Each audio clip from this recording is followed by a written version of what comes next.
What's up, friends?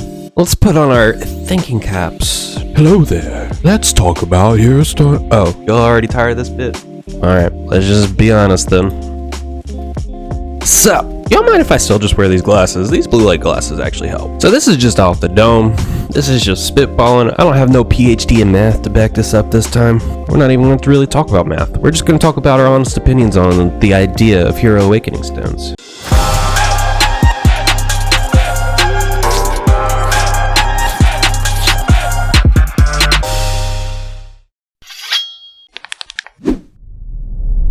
Nothing is impossible!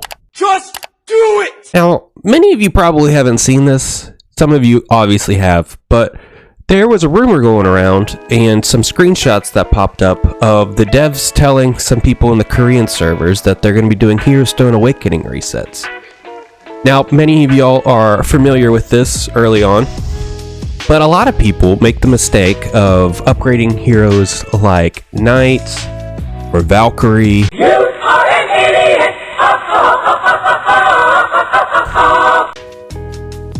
Or Lorraine.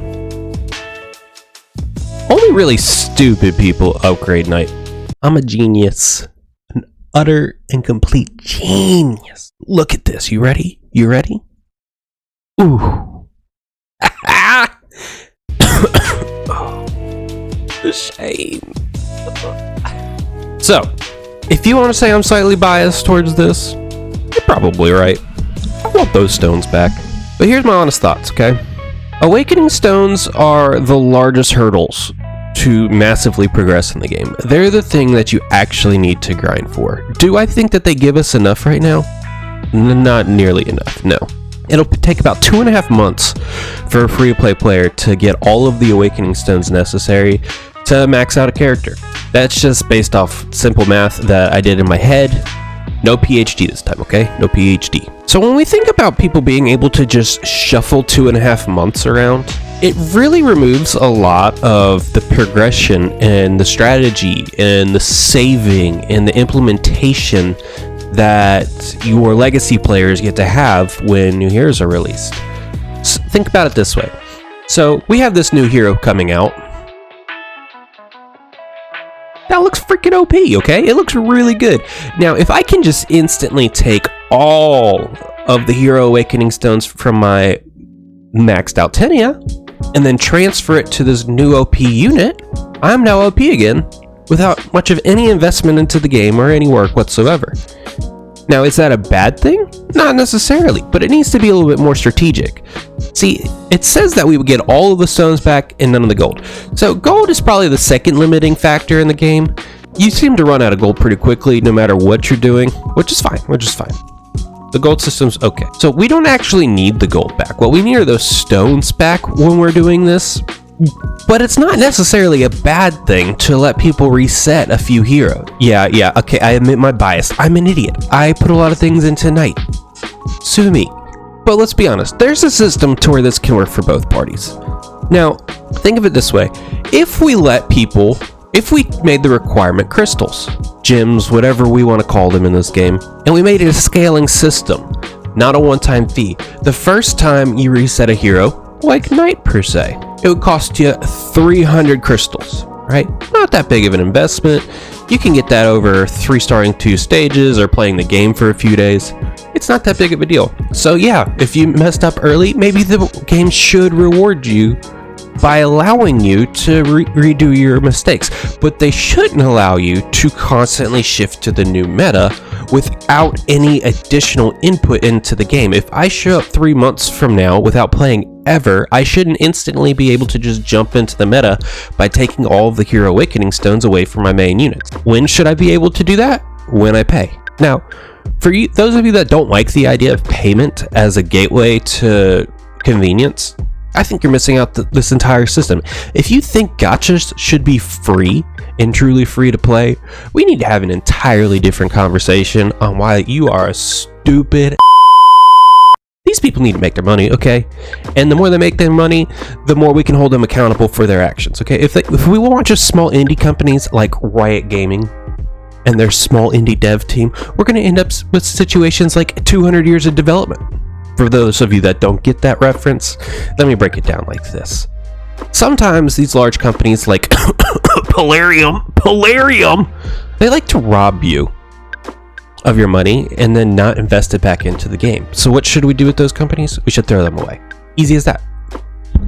We should throw them away. Okay, glass is gone. We're getting serious now. So we need a scaling model of this crap, okay? We don't need none of this BS to where they're going to charge us $30 to replace some equipment. No, we need a system that makes sense, okay? We need 300 crystals for the first one, 600 crystals for the second one, 1,200 crystals for the next one, 2,400 crystals for the one after that. Is that too much to really think about?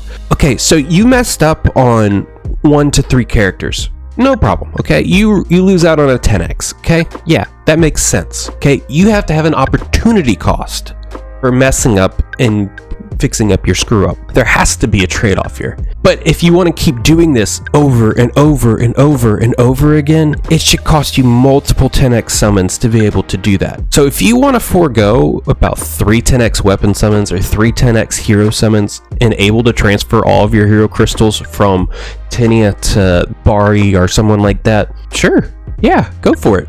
You probably could just spend that money in...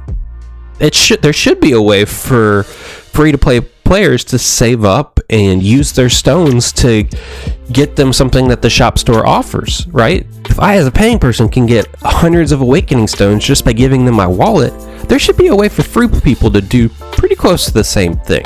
And I think transferring can help fix that, but it needs to come at this scaling cost. The worst system that they could put into place is simply making it something like 300 crystals every time it happens. We don't need people constantly chasing the meta. We need people invested into the characters that they have.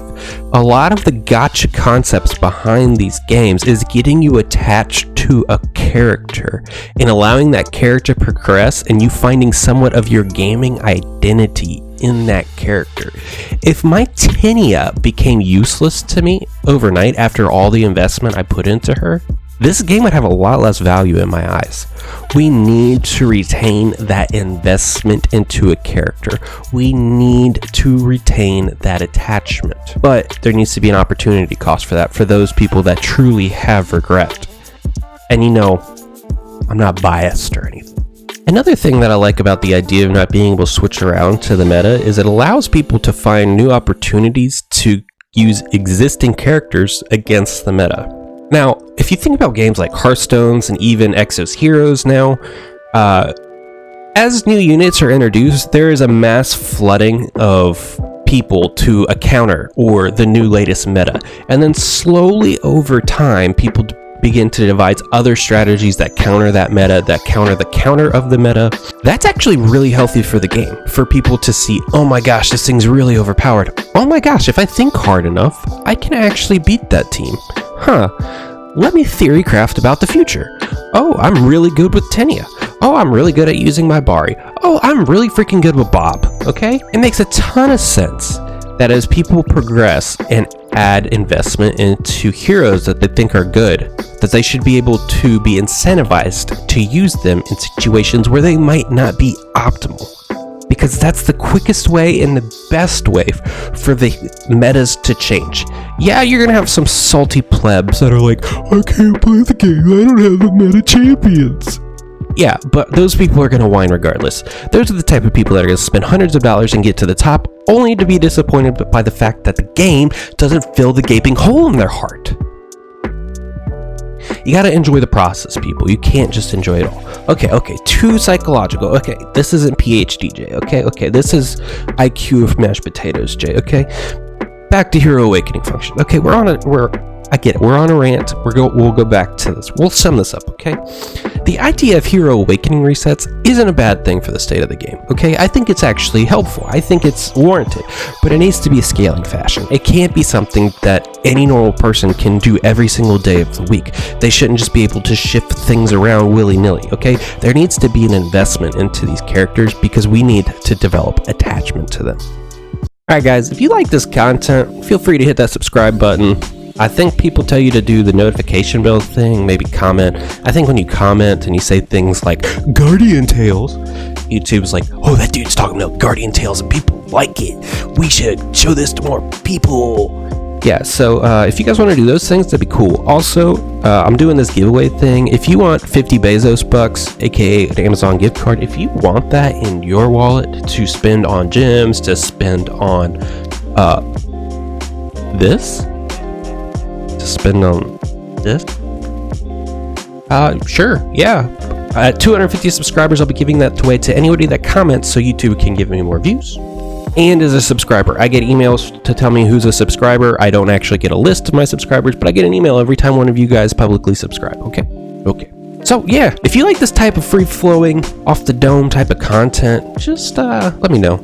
Your boy's trying out here, okay? Till next time. Peace.